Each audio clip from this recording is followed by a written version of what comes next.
Hello friends, you are welcome in the lecture number 16 of the thermodynamics and statistical physics. और आज हम पढ़ने जा रहे हैं phase transitions. So today we will discuss what are the phase transitions, how we can define them, and what are the classifications which classify these phase transitions. और हमारे thermodynamics में इनकी क्या उपयोगिता है, हम उनको थर्मोडायनेमिक्स के अदर टर्म्स जो अभी तक पढ़ चुके हैं उनके साथ कैसे रिलेट कर सकते हैं. So start with the term phase transition. Phase transition प्रावस्था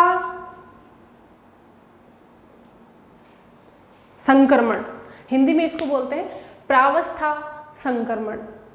जैसे कि बहुत ही लेमैन को समझाया जाए तो हम कह सकते हैं कि जैसे पानी भाप में बदलता है या फिर बर्फ पानी में बदलती है, ये एक प्रोसेस के थ्रू होता है और वो प्रोसेस क्या कहलाती है?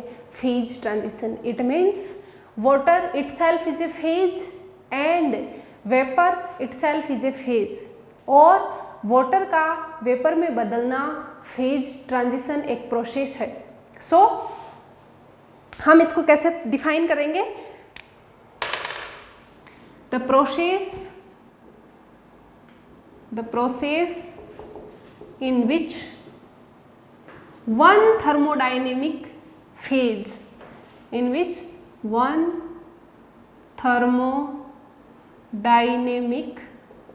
Phase changes into other thermodynamic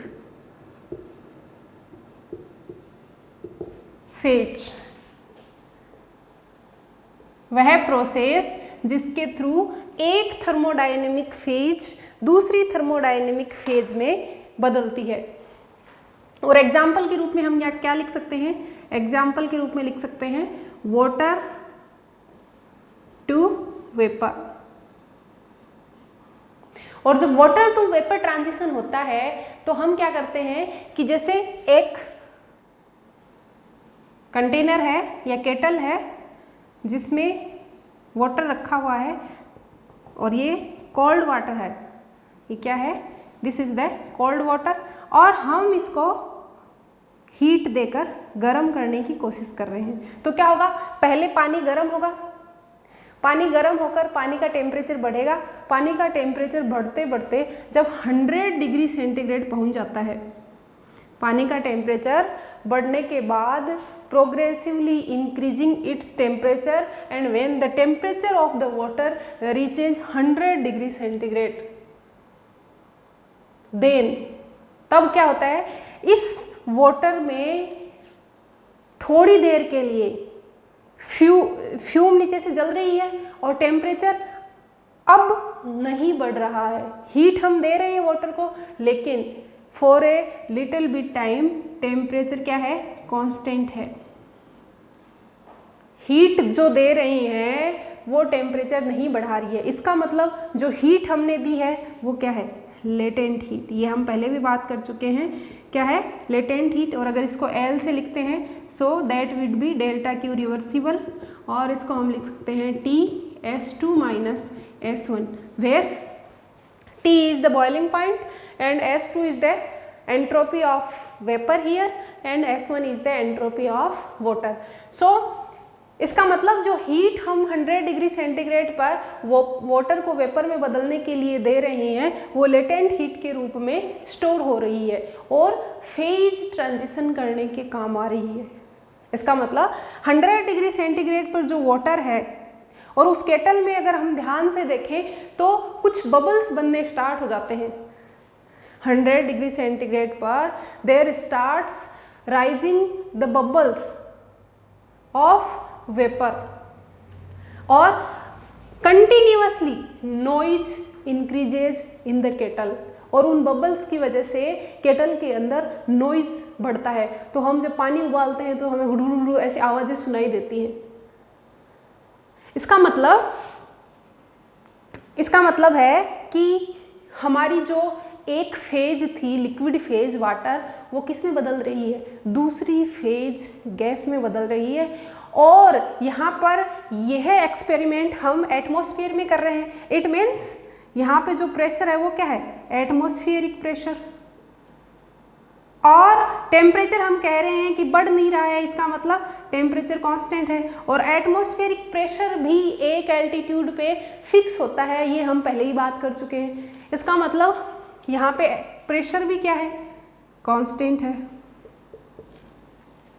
इसका मतलब फेज चेंज होने के दौरान both temperature and pressure remains constant, दोनों ही कांस्टेंट रहते हैं। और ऐसा कौन सा थर्मोडायनेमिक पोटेंशियल है जो ड्यूरिंग, जब प्रेशर कांस्टेंट है और टेम्परेचर कांस्टेंट है तो कांस्टेंट रहता है? याद करिए, कोशिश कीजिए। हम थर्मोडायनेमिक पोटेंशियल्स की डेफिनेशन पढ़ चुके हैं और हमने जब सभी चारों थर्मोडायनेमिक पोटेंशियल के लिए अलग अलग परिभाषाएं लिखी हैं। यह जो कंडीशन है वो कैसी है, temperature constant, it means isothermal, और pressure constant, it means isobaric. तो फेज चेंज की जो प्रक्रिया है that is isothermal and isobaric. और आइसोथर्मल और आइसोबारिक कंडीशन में कौन सा थर्मोडायनेमिक पोटेंशियल कांस्टेंट रहता है? अगर आपने पढ़ा है तो आपको जरूर याद होगा, और that is free energy, Gibbs free energy. Gibbs free energy isothermal और आइसोबारिक प्रोसेस के लिए गिब्स एनर्जी G कांस्टेंट रहता है, and so it means in this process Gibbs energy में चेंज क्या होगा, 0, delta G is equal to 0। So during the phase change from water to vapour, one thermodynamic potential that is known as the Gibbs free energy remains constant,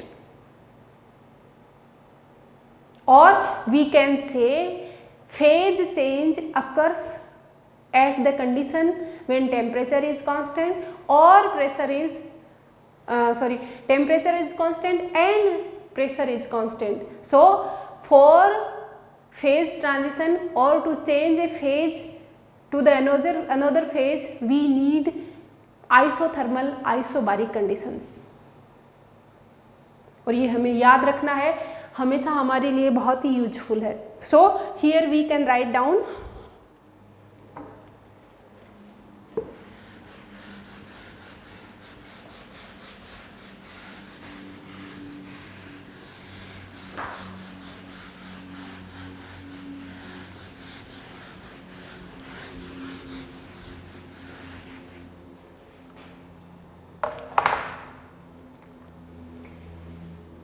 note डाल के हम यहाँ पे लिखते हैं, note the pressure and temperature remains constant during the phase change. Phase change के दौरान pressure और टेम्परेचर कांस्टेंट रहते हैं। This process is known as, this process is known as isothermal isobaric process. और इस प्रोसेस को क्या बोलते हैं, समतापीय समदाबीय प्रोसेस। In such processes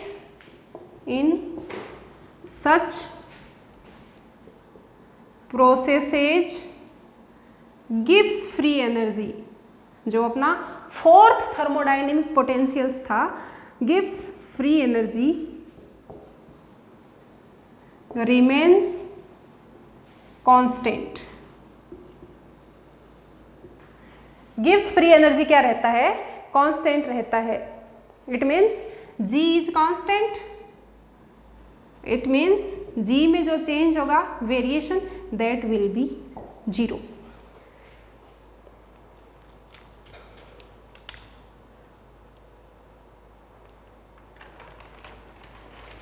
अब हम पढ़ते हैं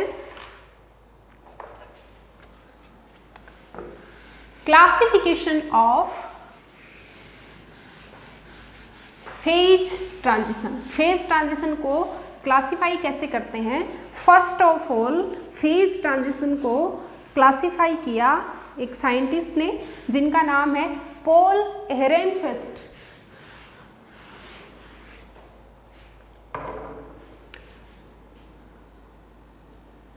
क्लासिफिकेशन ऑफ फेज ट्रांजिशंस। और कैसे और किसने किया? वैज्ञानिक का नाम है पॉल एहरेनफेस्ट।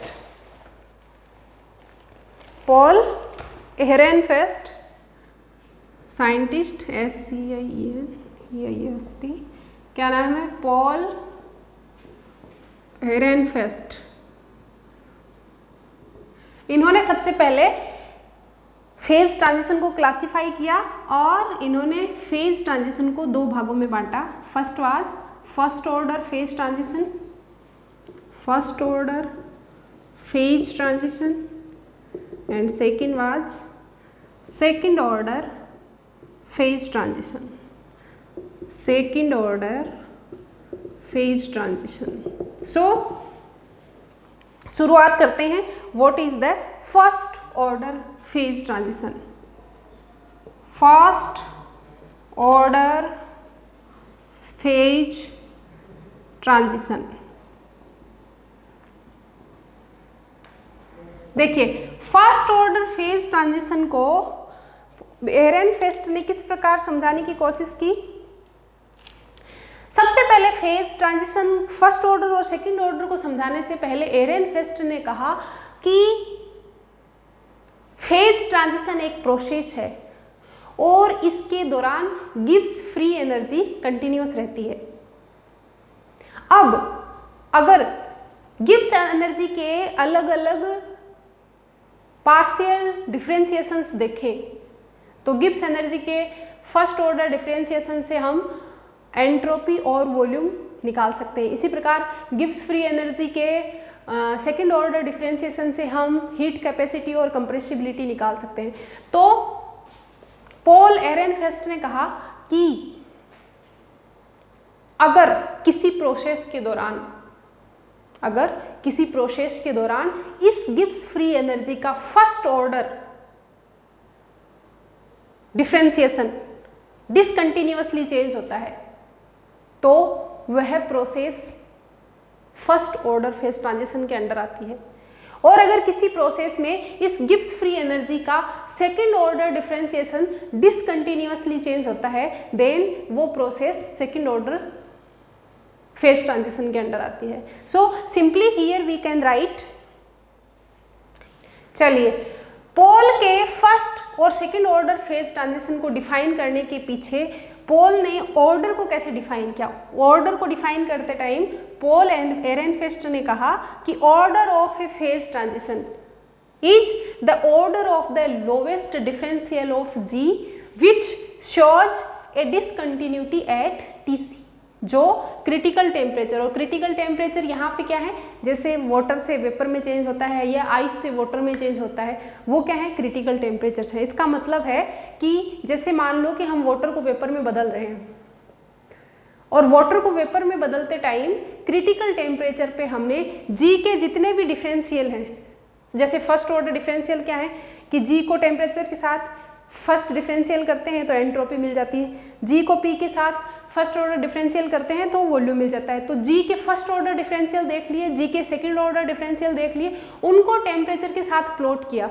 जैसे एस को टेम्परेचर के साथ किया, वी को टेम्परेचर के साथ किया, सेकंड ऑर्डर डिफरेंशियल में जैसे हीट कैपेसिटी को टेम्परेचर के साथ प्लॉट किया, कंप्रेसिबिलिटी को टेम्परेचर के साथ प्लॉट किया। और अगर वाटर से वेपर बनते समय हमने देखा कि जो ये फर्स्ट ऑर्डर डिफरेंशियल है ये डिसकंटिन्यूटी दिखाते हैं, कहाँ पर, क्रिटिकल टेम्परेचर पे, कहाँ पे मतलब उस बॉइलिंग पॉइंट पे। इसीलिए वाटर से वेपर की जो प्रोसेस है उसको हमने किस में डाला, फर्स्ट ऑर्डर फेज ट्रांजिशन में डाला। अगर उस समय ये कंटिन्यूअस होते और हीट कैपेसिटी और कंप्रेसिबिलिटी डिसकंटिन्यूअस होते तो वाटर से वेपर वाली इस प्रोसेस को हम सेकेंड ऑर्डर फेज ट्रांजिशन में डालते, लेकिन ऐसा नहीं होता है। इसीलिए होता कैसा है, एस और वी क्रिटिकल टेम्परेचर पे डिसकंटिन्यूअस चेंज दिखाते हैं। और ये क्या है, जी के फर्स्ट ऑर्डर डिफरेंशियल है, इसीलिए हम वाटर से वेपर वाली जो प्रोसेस है उसको फर्स्ट ऑर्डर फेज ट्रांजिशन में डालते हैं। So here we can write down first order phase differential.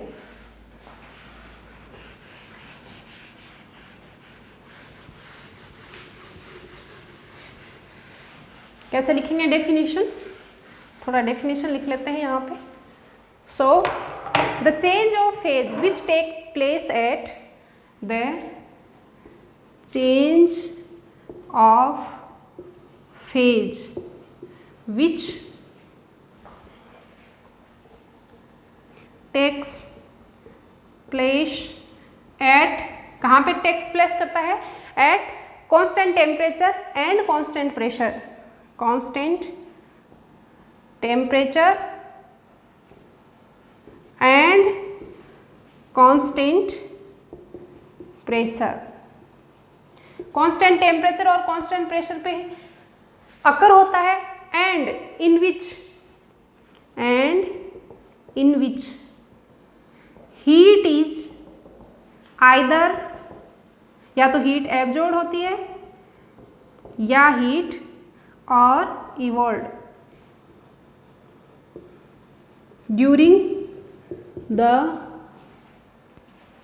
Phase change is called first order phase transition. इसको क्या बोलते हैं, first order phase transition.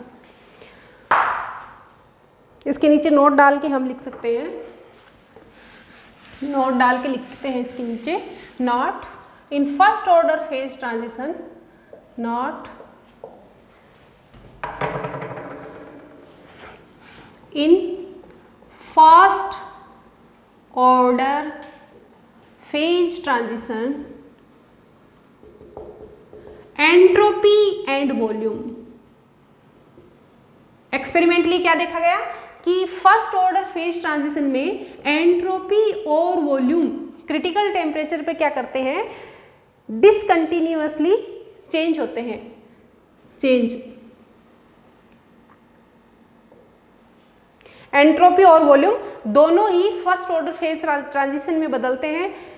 Gibbs free energy G क्या कहती है, the Gibbs free energy G remains क्या रहती है, कांस्टेंट रहती है, remains constant, and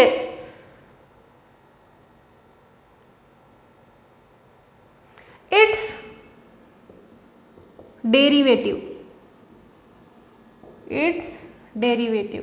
with respect to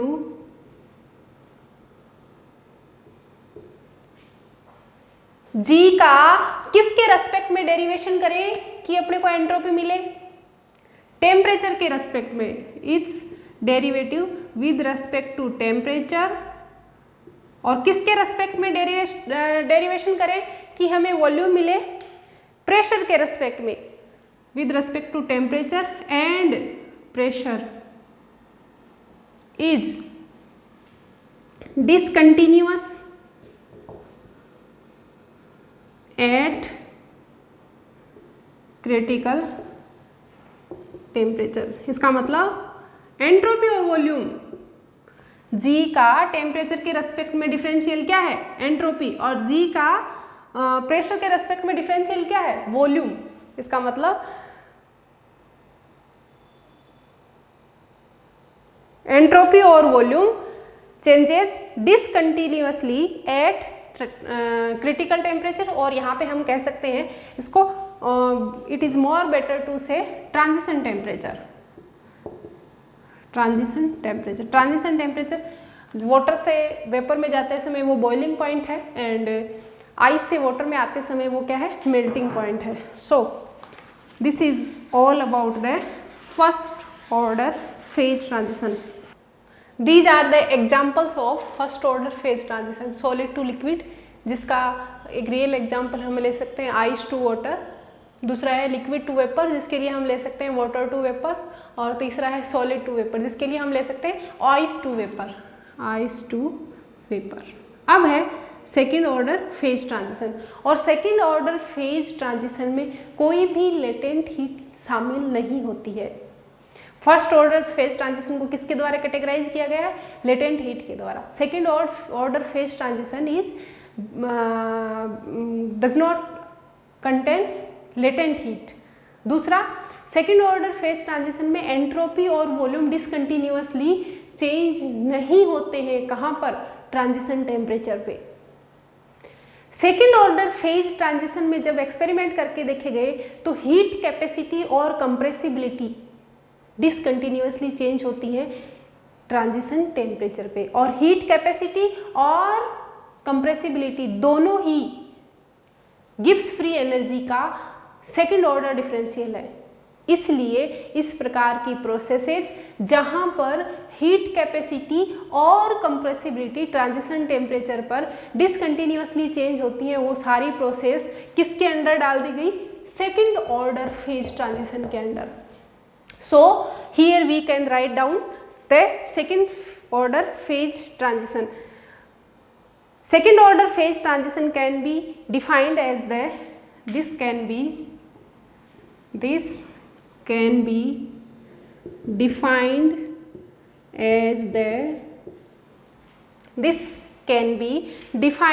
as the phenomena that take place that takes place, जो कब होती है, जब that take place with no change of entropy and volume। इसमें एंट्रोपी और वॉल्यूम चेंज नहीं होते हैं eight constant temperature and pressure. जो फर्स्ट ऑर्डर फेज ट्रांजिशन की विशेषताएं थी कि कांस्टेंट टेम्परेचर और प्रेशर पर एंट्रोपी और वॉल्यूम डिसकंटिन्यूअसली चेंज होते हैं, वो यहाँ पर नहीं होता है। इसका मतलब इसके लिए हम यहाँ पे नोट डाल के लिखते हैं, but the Gibbs free energy, the Gibbs free energy G क्या करती है, Gibbs free energy G is continuous in second order phase transition also. ये फर्स्ट ऑर्डर फेज ट्रांजिशन में भी कंटिन्यूअस थी और यहाँ पर भी कंटिन्यूअस है, is continuous in second order phase transition also. और दूसरा पॉइंट हम यहाँ पे लिखते हैं, the second order phase transition, दूसरा पॉइंट हम यहाँ पे लिखते हैं, ये पहला point, second point, in second order phase transition heat capacity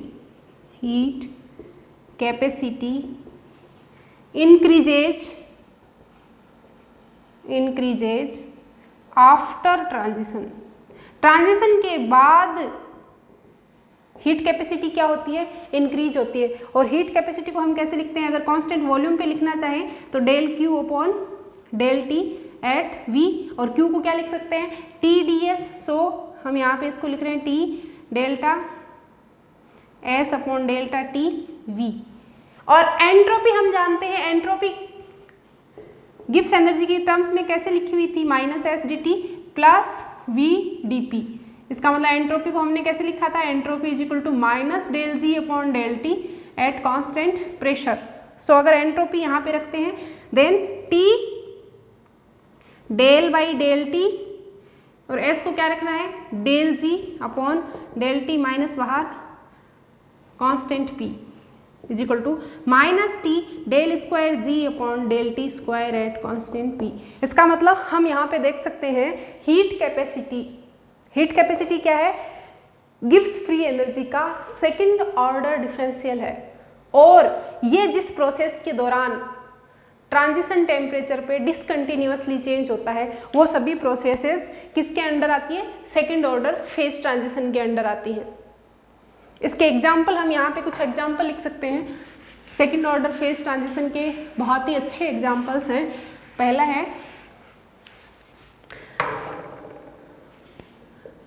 transition of liquid helium. Liquid helium के बारे में तो सभी ने सुना है, इसकी कुछ विशेष प्रॉपर्टीज होती हैं। Liquid helium first to liquid helium second. Liquid helium first बहुत ही अबनॉर्मल लिक्विड है जिसकी कुछ विशेष प्रॉपर्टीज होती हैं एट लेमडा पॉइंट, और लेमडा पॉइंट फिक्स है कि यहाँ पर मिलता है 2.19 केल्विन पर। कहाँ पर मिलता है, 2.19 केल्विन पर। सेकेंड एग्जाम्पल है इसका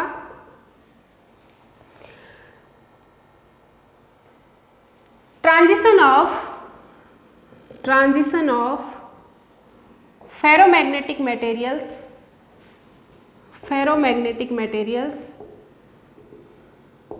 टू पैरामैग्नेटिक मटेरियल्स। और ये पैरामैग्नेटिक मटेरियल में कहाँ पे चेंज होते हैं, eight Curie point.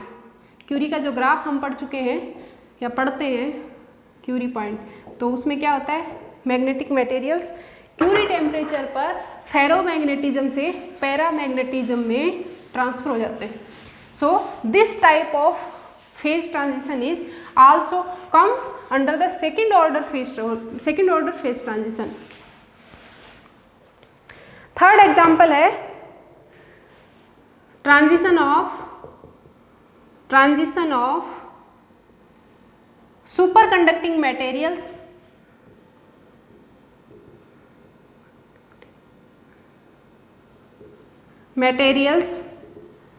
To the normal materials. Super conductivity की जो घटना है वो अपने आप में एक बहुत ही इंटरेस्टिंग फीचर है सुपर कंडक्टिंग मटेरियल्स का। और जिस टेम्परेचर पर super conducting material normal material में चेंज होते हैं उस ट्रांजिशन टेम्परेचर पर जो फेज ट्रांजिशन शामिल होता है that is also the second order phase transition. And last है order disorder transition in materials. Order disorder transition in metals. ये मेटल्स के कुछ फेज डायग्राम आते हैं जो बाद में हमारे काम आते हैं। बहुत हायर लेवल पे या एमएससी में जो लोग कंडेंस मैटर से पढ़ते हैं they read about it. So these are the all 4 examples for the second order phase transition. ये जो क्लासिफिकेशन था फर्स्ट ऑर्डर और सेकेंड ऑर्डर फेज ट्रांजिशन का that was according the Paul Ehrenfest. आजकल एक नया और मॉडर्न क्लासिफिकेशन भी है, उसको मैं यहाँ पे लिख सकती हूँ। According the modern classification Paul के क्लासिफिकेशन से बहुत ज़्यादा डिफरेंट नहीं है। It is similar to Paul's classification, modern classification. और मॉडर्न क्लासिफिकेशन में भी 2 कैटेगरीज हैं।